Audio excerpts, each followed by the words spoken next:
Thank you all very much. Mr. Morales, there is a tendency on the part of all of us to think that protection from terrorism is the function of the military, of law enforcement agents in our country and your country, around the world, maybe even of diplomats. But you have taken an extraordinary step of involving ordinary people, young people in your country.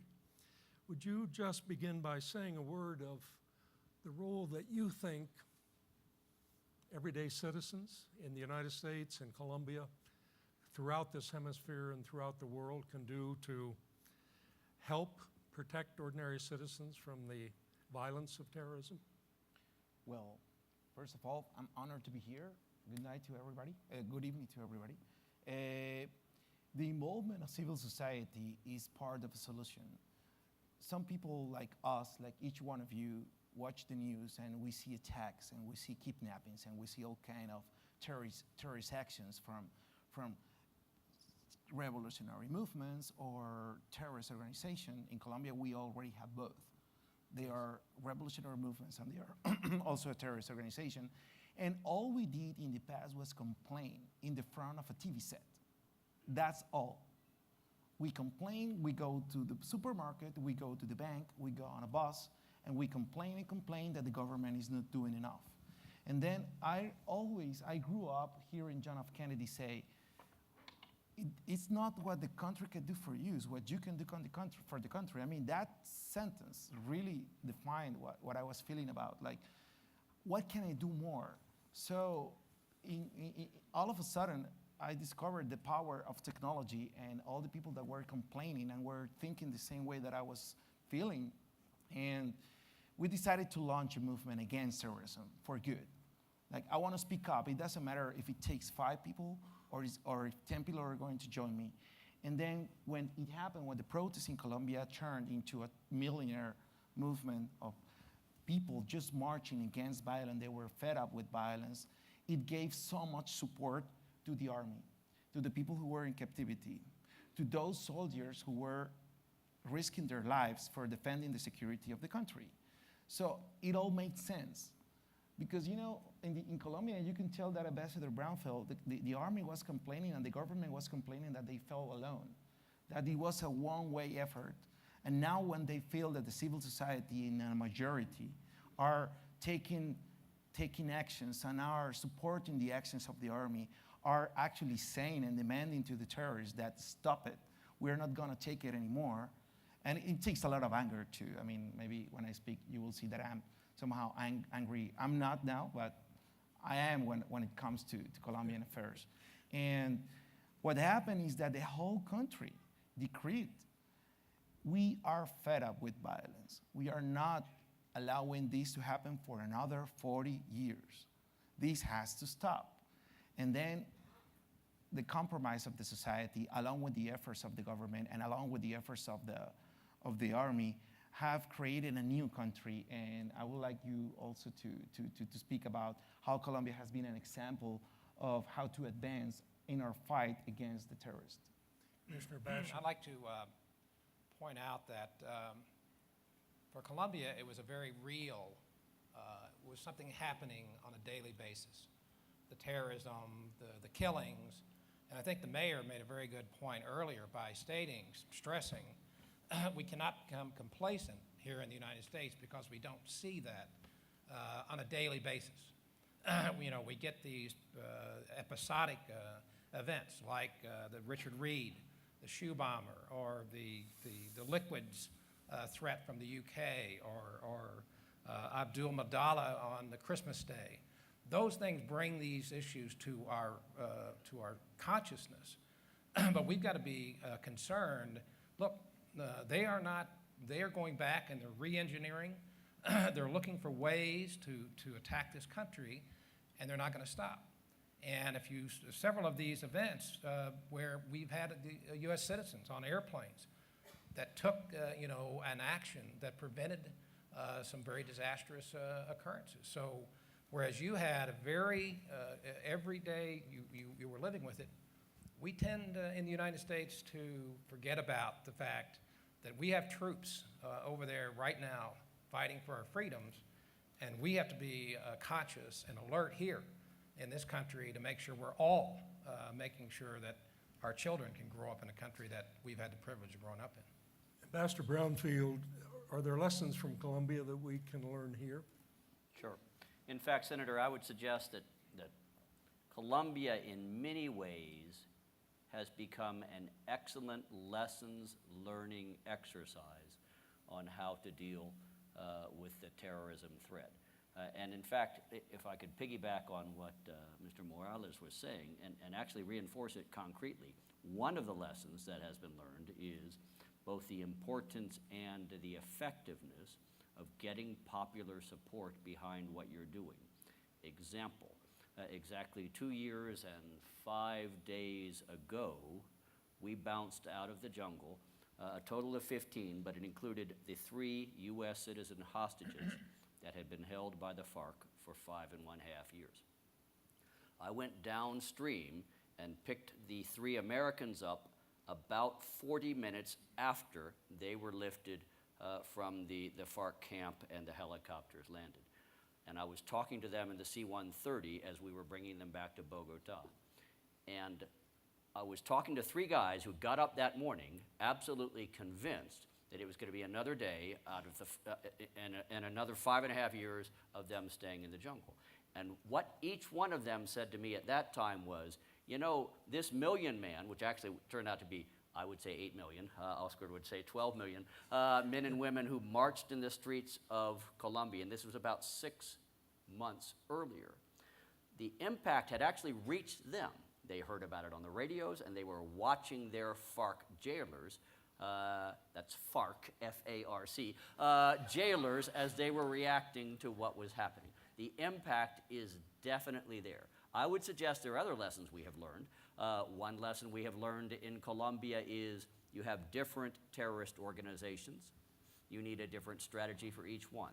One size does not fit all. We learned that a fight against terrorism is not a Monday start, Tuesday finish exercise. It is long term, and you have to plan for the long term.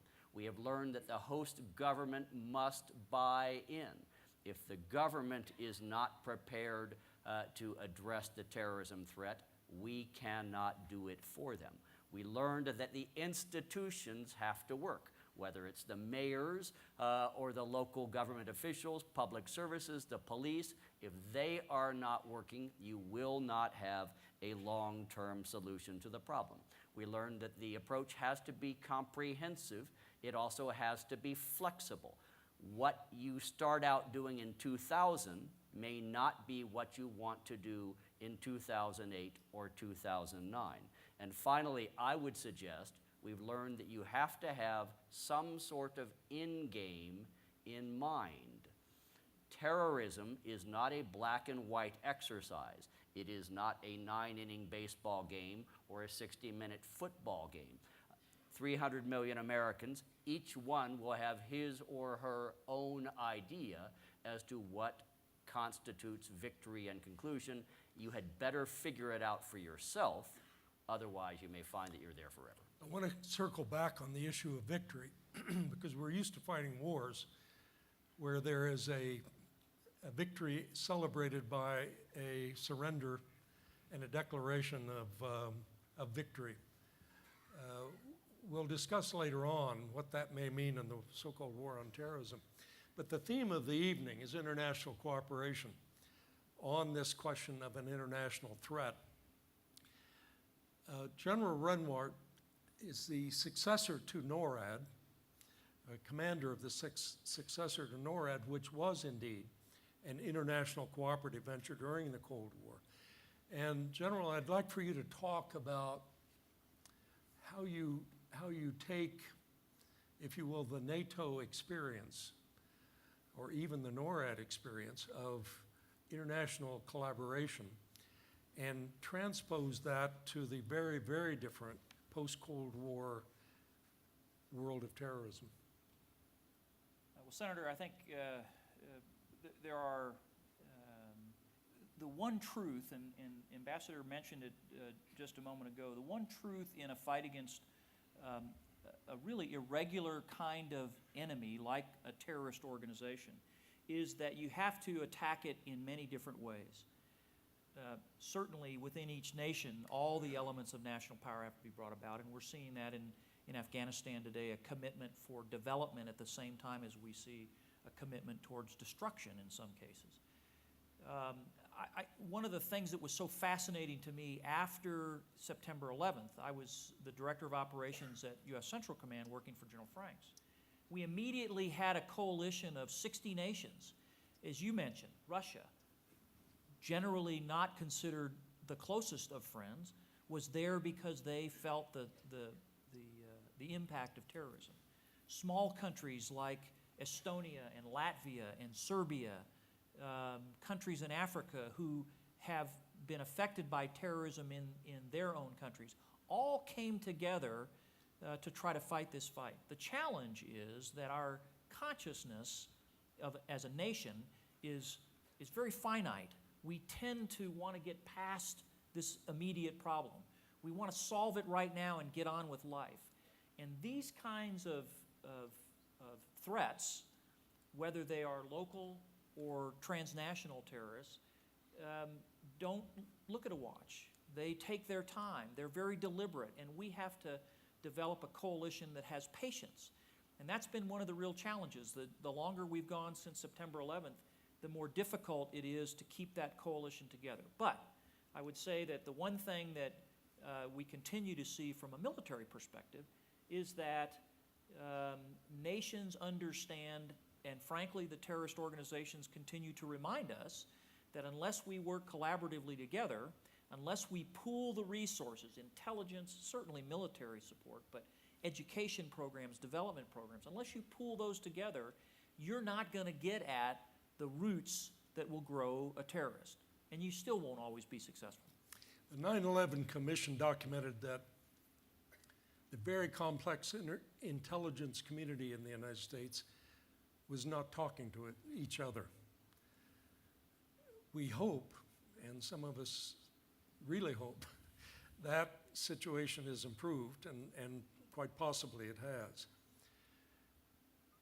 Is there any hope that we can share intelligence among international intelligence community, in the international intelligence community, to the degree we should in our common security interest?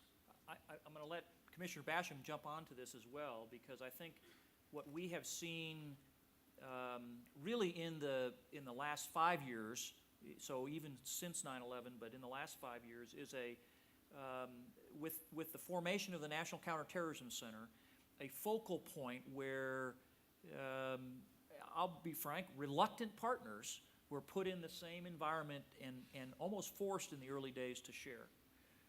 What we found is that collaborative effort is really paying great results. We, the U.S., also tended to be a little arrogant in that we were the only ones that could do intelligence well. And what we found, and in fact, the success that we saw in rescuing those individuals in Colombia was the collaboration of international partners, international intelligence partners, in a way that allowed us to bring the right amount of information to bear to conduct an operation. We share, and I'll speak just from my own experience, we share intelligence with Mexico and with Canada within the North American community in ways that on September 10th, 2001, we would have never considered. Mm-hmm. We would have said, we only do this correctly ourselves. We share across our law enforcement and military agencies today in ways that were not possible before September 11th. But I'm an optimist, so let me put the other side on to say we're not there yet. Commissioner, comment on that, but also comment on whether it was appropriate at the outset, after 9/11, to use the military paradigm where terrorism is concerned. It's a big philosophical but important question. Are we fighting a traditional war, Or is this very sophisticated crime? Well, following on the general's comments with respect to in my 39 years in law enforcement, I have never seen a time when there has been more cooperation among and sharing of information within the law enforcement and within the military. However, having said that, it remains extremely difficult to share that information. There are impediments to sharing information. Sharing information with state and local law enforcement is a very difficult process. Who can you give the information to? And we know that, quite frankly, state and local law enforcement do the bulk of the work in this country when it comes to identifying potential threats. We've got to figure out a way to share the kinds of information that you collected, that I collected, that the Bureau collects, or any other law enforcement or intelligence aid, to be able to share it with the people who have the boots on the ground. It's a very difficult process. After 9/11, what we realized was that this false sense of security, that the two vast oceans, friendly neighbors on the north and the south, was our security. We recognized that we could no longer have our borders the first line of defense. They had to be the last line of defense. That meant that we had to go out and we had to work with our foreign counterparts, with those individuals out there who literally had the information, had the intelligence that we could share with and help them or help us prevent attacks on the U.S. Because recognizing that attack on the U.S. or attack anywhere else in the world affects the entire global community. It's not just about the United States. It's about world security. And I believe that unifying our border command and making our borders the last line of defense and not the first line of defense was the exact right way to Is go. terrorism an act of war, or is it a crime? As you know, that is a debatable issue. I think it is an act of war. Personally, that's my personal opinion. I believe it's an act of war. Terrorists don't wear uniforms. They Pardon? attack terrorists don't wear uniforms. They attack civilian targets. They don't comply with the rules of warfare and Geneva Conventions. They have no political agenda that can be satisfied, to our knowledge. But it's a fight, Senator, that has to take place not only within our borders, but outside of our borders. And the men and women who are in Afghanistan today and all around the world are fighting the same enemy in the sense that it is a war. Right. We here are protecting our homeland. We've never looked at it in that way before. But And so Al-Qaeda it's both a crime and it's an act of war. So I don't think we have to categorize it particularly. Al-Qaeda, to some people, looks a lot more like the mafia than it does Nazi Germany. Mr. Morales? Well, I want to point out some of the things that you said about how collaboration is now happening. And I'm impressed, actually, when you said that in September the 10th of 2001, you wouldn't ever consider to share information with Mexico. And now I'm really amazed how these things are happening also in the society level. As a matter of fact, when we did that march in Colombia, everybody wanted to know, how could you? What did you use? Facebook, Google, combination of both, YouTube, and all these social media things that that have the audience, I guess, don't understand, but only the generation Y can understand. However, That leaves some of us out. however, we learned something from that. Yep. Like, it's not about showing off. Oh, yeah, we in Colombia are now the cool guy. We are now the cool country who is advancing the fight against terrorism. The first thing that we really wanted to do is to share everything we did as youngsters, as young people using social media to put people on the street with Mexico, with Venezuela, with Iran, countries that are in trouble. And that's the reason why Alliance of Youth Movements was born, just to share. And actually, they are doing it. In Venezuela, you can see I would say it's a huge struggle. But the student movement is advancing, is not there to surrender when the democracy is being turned apart. And second of all, I was going to point out also another thing, that terrorism is not always, you said something like, they have no political agenda. Remember, In Spain, they have ETA. In Ireland, they have the IRA. In Colombia, we have the FARC. They do have a political agenda. They want to rule the country. They want to break down the establishment, what they call the establishment, and they really want to rule the country. They want to have a political participation for whatever ideology thinks is better for the country, but they are using terror, they're using weapons in order to achieve that. This is, I want Ambassador Brownfield to comment on this, because the closer you edge to the line some people think is a big bold line, other people think is a fine line, between terrorism and insurgency, it gets very, very complicated politically and diplomatically. Sure it does. Although I would suggest to all of you that to a certain extent we don't want to overthink this issue. Is terrorism a war? Is it a crime? Is it ideologically driven? Is it criminally driven?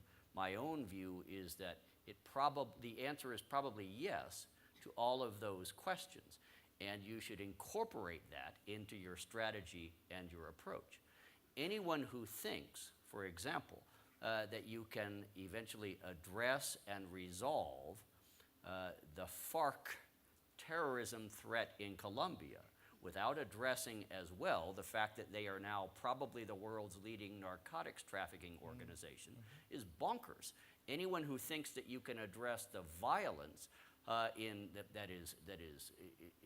is causing so much agony in Mexico today without addressing the criminal element is out of his mind.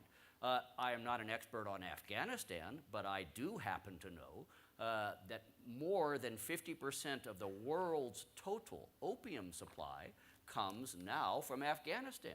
And I assume you have to integrate that into your overall strategic approach in Afghanistan. So my argument would be, depending upon the organization, the country, the location, you perhaps will assess the priorities and the weights that you're given to these relative elements of the terrorist threat. But you basically will have to assume that you're going to have to address all of them. Otherwise, simply stated, you will not succeed. Well, if the law enforcement community is involved, as it is, top to bottom, if the military is involved, as it is, if citizens are involved, talk just a little bit about the role of diplomacy. What is the role of the statesman or the diplomat? Virtually everyone who's commented on this, both in Afghanistan and Iraq and other places, say one thing: we cannot win this by military means alone. What else is involved? Sure. Let me offer my views, and several of the gentlemen to my right may have their own. I'll start with the detail and then work up to the generic. The United States government, when it is deployed in most countries overseas, deploys in the form of an institution we call an embassy. At that embassy, there will traditionally be 4 different elements that are represented in an operational way: the military, the law enforcement community, the intelligence community, and the foreign affairs community, traditionally called the State Department, but it includes Commerce and USAID and the Agriculture Department as well. Those 4 elements must work as a team, or we will not succeed in addressing this threat in that particular country. Now, depending upon the country and the nature of the threat, one or more of those elements will have a higher degree of operational importance than others, but they all must work together. Diplomacy is the art, if you will, of using powers of persuasion, both public and private, communication between governments to get different governments to coordinate and do the same thing. That, in essence, is what diplomats are supposed to be doing.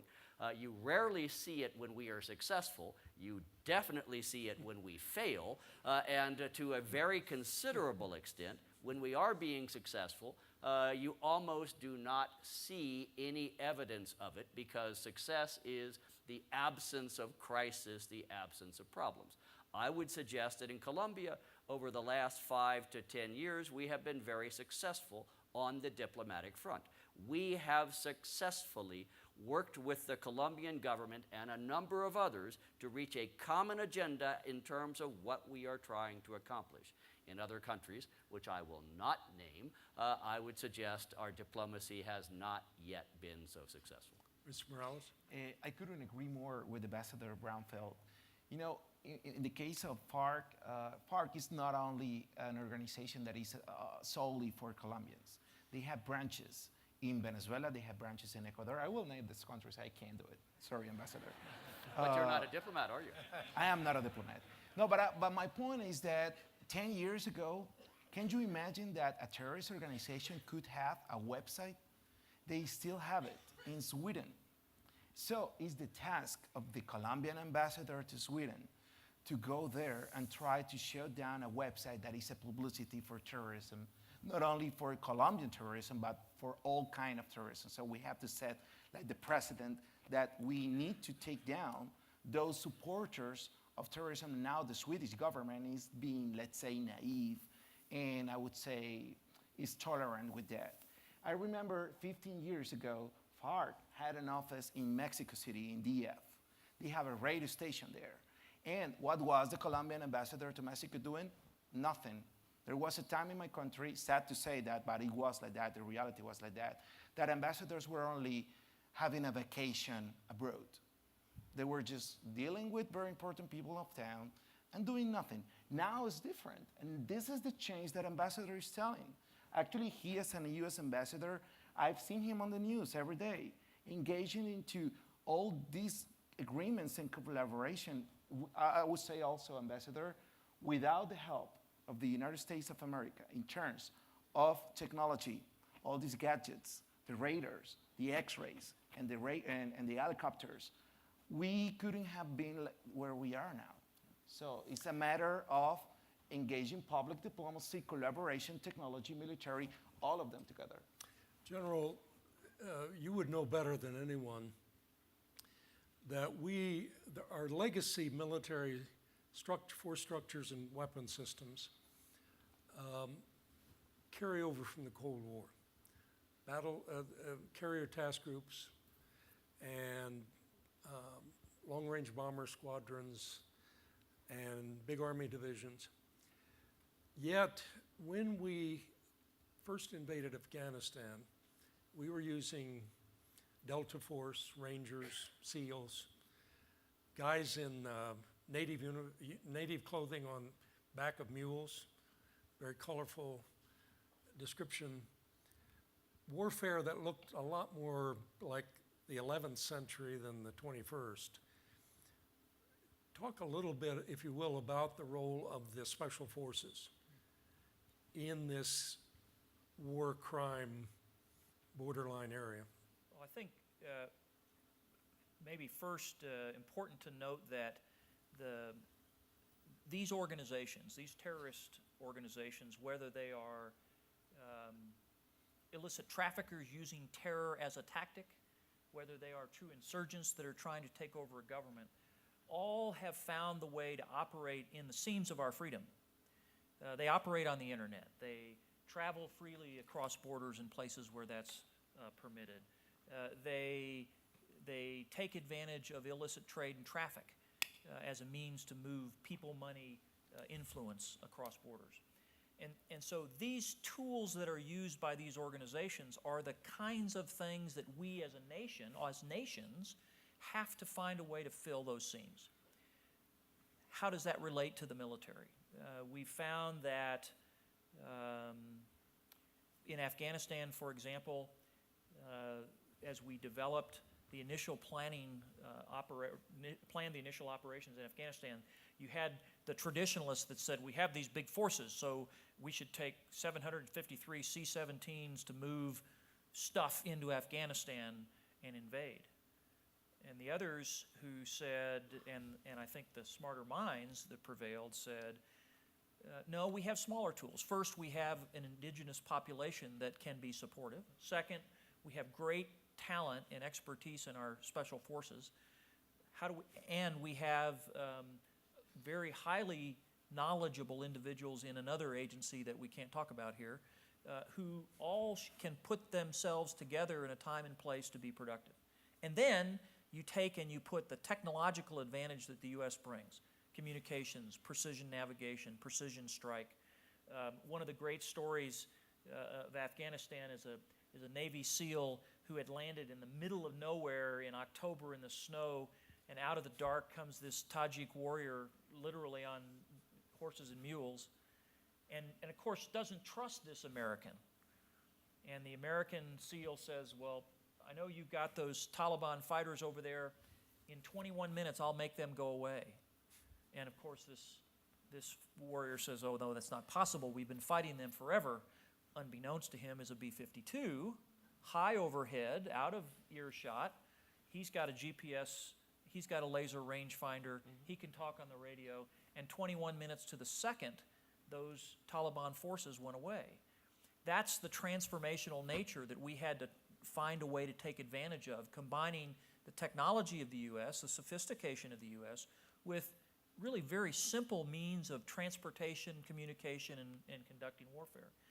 Our special forces have taken all of the tools of the 21st century and pulled them back into the 15th century in a way that allowed the Afghan fighters to be successful. We were talking before we started this evening about a mission we used to do for many years in our special forces called FID, Foreign Internal Development, or Foreign Internal Defense, sorry. And it was teams of 4 and 5 and 6 special forces folks deploying to Colombia or to Peru or to Africa in many countries, teaching the local military how to operate in that kind of environment. We see that today. We see it in Mexico. We see Colombia sharing information With Mexico too. and exactly sharing the tools and the techniques that they've learned in positive and negative events, how to fight the FARC, and sharing that with Mexico to allow them to be more successful. That transnational partnership is going to be how we succeed in the coming days. We should add and contribute our technology, our advanced capabilities, but we have to understand that it has to be conducted in a way that fits the situation in the nation. Commissioner, terrorism is a test, as you said, I think, of the federal law enforcement system, federal, state, and local.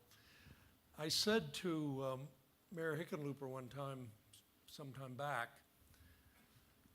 he is not here to deny it in case I'm imagining this. I've heard he's off doing something else. I can't remember what it was. But anyway, what if he set his alarm for 3 o'clock in the morning, and the alarm goes off and he calls up the chief of police and the commissioner of the Denver Fire Department. He says there is a weapon of mass destruction in a high-rise building in downtown Denver, and it will go off at 8 o'clock, and then sets his stopwatch to see what would happen. Are we prepared for that kind of thing? I suspect He that. doesn't have time, by the way, to bring in the 82nd Airborne No. or the 1st Marine Division. There has been a tremendous awareness, particularly in law enforcement, the intel communities, at the federal, state, and local levels. I mean, they practice constantly these kinds of phone calls and how to respond to those kinds, and they've been trained. And federal dollars have been pumped into that process to make sure that the first responders, when they get that phone call, they have the equipment, they have the training, they have the understanding of what they may be facing. So I have a lot more confidence that today's world versus, as you said, September the 10th of 2001, that may have not been the case because we were living in this false sense of security. But I'd like to go back to the point on, as discussed earlier, I'd like to give a lot of credit to President Calderon and the Mexican government, who came in and really for the first time became very serious about taking on these cartels and the effects that these cartels have had on Mexican society. He's done a tremendous job. But we shouldn't get euphoric over this idea that we're all of a sudden sharing a whole lot of information. We still have, as General said earlier, we have many challenges and we have a long way to go before we're at a point where I think we'd all be comfortable that that's happening. Hey, we haven't won this war on drugs by any stretch. And when you have an insatiable appetite, you have an inexhaustible supply, and you have the kind of money that is out there. I'm not sure we can ever win this war fighting it the way we're fighting it. We're going to have a different mentality on this. We've got to educate, we are, and as President Calderon said, yes, we're shipping drugs and illegal aliens to the United States, but you're shipping bulk shipments of money, you're shipping weapons. We have got to work this together. You've got to stem your appetite, and yes, we've got to do work together, but it is a cooperative effort. Otherwise, it is just not going to be. Ambassador, if the Secretary of State said to you, I want you to do, you have carte blanche to do anything you choose to integrate the counterterrorism effort in the Western Hemisphere, not just, we won't say the globe, what would be the first 2 or 3 things you would think of that are not being done today? It would depend on country by country, embassy by embassy, of course. It will perhaps not surprise you or anyone else in this audience that I'm a great believer of pushing decision-making out as far into the field as possible, giving the chiefs of mission, otherwise known as ambassadors, as much control over their embassy team as is humanly possible. In Colombia, I would literally say the sky is the limit. We are a very large embassy. We are extremely well integrated. There are almost no divisions whatsoever within those 4 communities that I described for you. The diplomatic, the law enforcement, the military, and the intelligence. Smaller countries and smaller embassies obviously have situations where they don't have every agency represented, and they're not necessarily represented well. Second, I would suggest to you that better integration of our developmental assistance, our foreign assistance, with the terrorism threat is something we're going to have to do increasingly in the future. The traditional aid developmentalists, the purists, become resentful when they see their development efforts polluted by political or other objectives. Their word, not mine. I think we're going to have to accept that it's going to happen. I believe, for example, at some point in time, the FARC in Colombia will be attrited down to the point where they will finally be ready for a serious peace process. At that point, we're going to have to add the soft side of our diplomatic efforts to this, and that is to say development that will not necessarily have as a purpose the idea of making a farmer a better farmer or a small shopkeeper a better shopkeeper, but rather satisfying a group of terrorist thugs who have been terrorizing communities for the last 45 years and satisfying them that they can in fact disarm and have some role in the future in these communities or in these regions. It will be dirty, it will be unpopular, and at the end of the day, it will be absolutely essential. And I would suggest to you that is what I was talking about when I said you've got to figure out your end game. Very rarely, perhaps the Second World War being the only time I can think of in the last 1,000 years or so, do you bring a war absolutely cleanly to conclusion, where one side is clearly the victor and another side is definitively the loser. And maybe that'll happen every 500 years, but we got another 435 to wait then before we're going to have that chance again. Mr. Morales, comment on that, but also afterwards, assume this room is full of Generation Y Americans. Okay. No white hairs.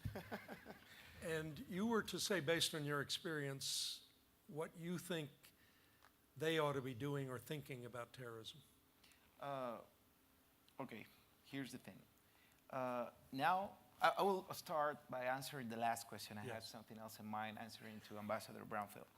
You know, one of the things that defines this generation is the access to information and the fast access to information, where if you hear something, you can tell to your neighbor and you can tell to 1,000, and then all of a sudden the next day all the country knows something that happened the last day. That was not like that 10 years ago. You relied on traditional media, and what if you didn't have access to newspapers and that kind of thing? So what defines Generation Y when it comes to fight terrorism is an engaged society that has access to tons of tips, tons of information. They can organize together. And I will go back to a question that he did about what can we do better, and if we are prepared. In the example that you put in the city of Denver, a bomb that is about to explode in 4 hours. I will say this. I will emphasize the commitment of a civil society like this. What if you had informants? What if you had a network, or let's say a program of rewards that you pay? You know, in Colombia, is a majority of the country is poor. We can use $50. Anybody can use $50 for whatever. What if the government has a program where I will give you $50 if you hear anything? And then you come and tell me, and I will protect your life. I won't disclose your information. And if you multiply this by 1,000, then the bomb is not gonna be there, because the neighbors will, on time, will tell, hey, I hear illegal activity in the next door apartment. So that's what we've been doing in Colombia, and that's what I'm missing in Mexico. Because in Mexico, people are so fearful about the consequences that they are being snitchers, that they are giving information to police, and a police that they do not trust. So this is the path that the society, a committed society has to do, has to speak up, has to tell the officers, hey, I see that there is a bomb being built in the next door apartment. That kind of thing. As an aging American, somehow the system of encouraging people to be paid informants in this country probably wouldn't work. But it might in some countries. Commissioner? Just to share a very quick story, when you talk about this issue of getting citizens to share information. I had a Border Patrol agent who told me that when he was down in Arizona, he had been befriended by a deputy chief of police from Mexico, and was offered an opportunity to make some money. And we contacted the Bureau and others, and so we let this deal go down. One night, 2 Suburbans crossed the border, got in, brought in the drugs. The next day, this deputy chief handed this Border Patrol agent a Walmart plastic bag, and in that bag was $180,000.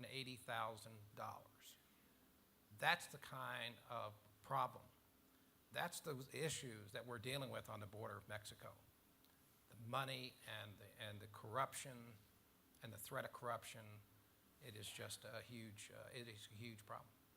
By way of conclusion, I want to come back down the panel, starting with Ambassador Brownfield, and take a minute or two and just say what single thing you think should be done or could be done to closer integrate the nations of the world to combat terrorism, which is our theme tonight.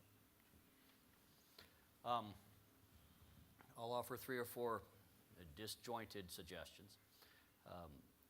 First, as a diplomat, I suppose I am required to say, let's build the instruments, the international agreements that all governments, or as many governments as possible, will adhere to, or at least claim to adhere to give us tools to work to get the governments to work together.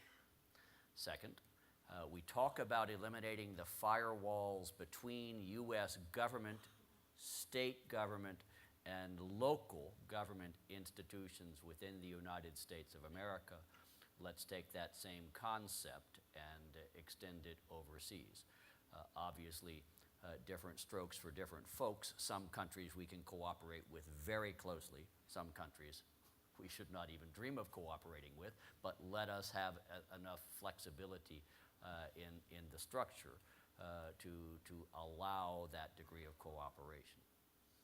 Third, I feel strongly about this, so I will say it again.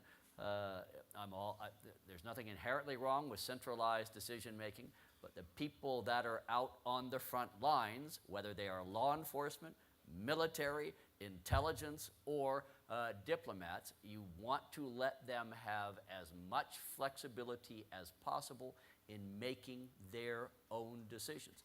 They know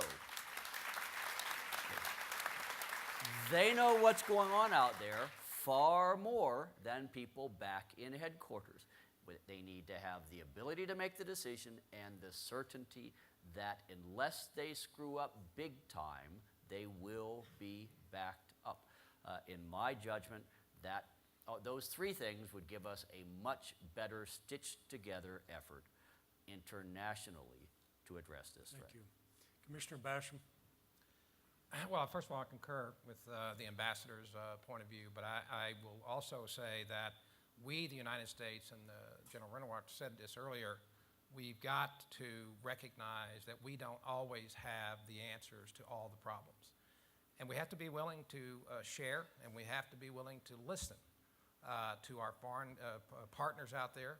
And I certainly agree of pushing down the decision-making process to those men and women on the front line who need information, who have to understand what it is they're looking for. We've got to give them the tools to be able to do the job that they're being required to do. But it's all about having a better appreciation that we need to share and we need to accept the fact that others can provide us. General Renwart? Well, I'm going to sound a little non-traditional. I'd say first, we need to double the USAID's budget. We need to grow the State Department by 50%. Because they are the people that are out there. They're the face of our country, and they're the face of many nations in coalition. Trust me, there's not a capital in the world where every chief of mission doesn't know each other well and see each other often. So we need to work that. We need to be better at information sharing. And I don't say that so much to say we need to share intelligence. We need to be better at information dominance. We need to be quicker, faster, better than a terrorist organization on the internet. We need to be able to share law enforcement and defense information transparently without 17 lawyers having to look at that bit of information. Sorry for all the lawyers in the office. God bless them all. Bless you all, I'm sure. But we have put oversight into this process to the degree that we really inhibit our ability. And then finally, I think we need to understand that the military is but one tool in this fight. It can be very capable, but it should not be the only tool that nations use. We need to integrate all the elements of national power, and I think we need to do that in a way that invites partners in as opposed to trying to stand alone and do it ourselves. Thank you. Mr. Morales? I will be simple. I will, of course, concur with everything you've said about sharing information. I would expect more summits from heads of state about raising awareness of the achievements, not only of Colombia, but of other countries that have done a great job. Even Mexico. Mexico still has a large path to follow, but Mexico has advanced in its fight against the mafias. So sharing information, I concur. And the second thing is about technology. I remember when I was a kid, I couldn't understand how far could just be there in the jungle. And then we didn't have radars, we didn't have satellites. They were there, but they were restricted only for US government use. Now, we can use that. We can use all these, what I call the gadgets, the X-rays and all these, whatever you invent. I am not a military, but I understand that they have a lot of technology. And the climax of that, and I want to tell an anecdote, was Ambassador Brownfield remarked, Operation Jaque, where the Army were able to rescue Ingrid and Kurt and 3 American contractors and 11 soldiers. And it was because we had the technology to circumvent their communications. We made a plot against the terrorism by dealing with what they were using in terms of communications. And if it weren't for this technology, no Operation Happy would ever have happened, or Operación Camaleón, or all these fancy successful operations of the Army. So collaboration is not only about information, it's about access to the top-notch technology.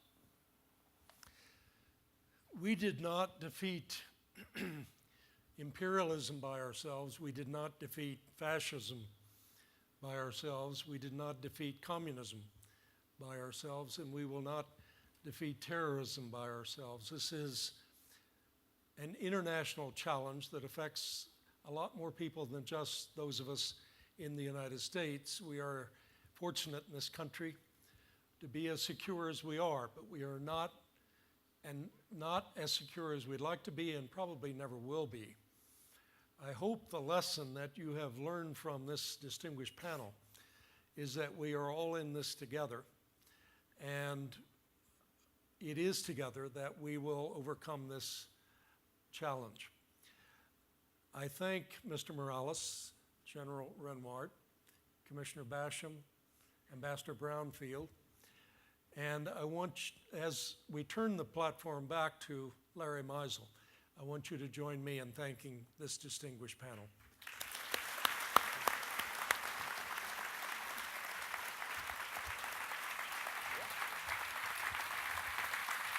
Thank you, Larry.